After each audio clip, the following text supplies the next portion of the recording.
Friends আমি চকী desk বেঞ্চি লৈলোঁ আৰু এইটো ৰাতি ভিডিঅ'টো বাৰু ইমান ক্লিয়াৰ হোৱা নাছিল যে দিনত এইটো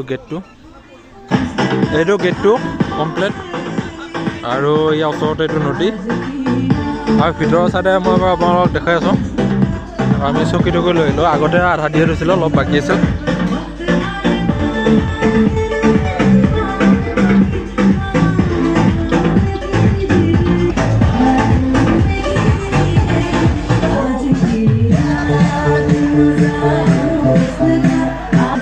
আৰু ইয়াতে চকী কবা চবা ইয়াত পাই থৈ দিছে পুৰা।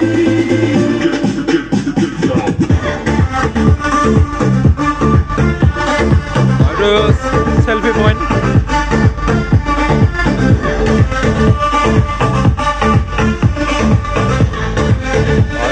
চোতালখন এখন চোতাল আৰু এইটো চেলফি পইণ্ট।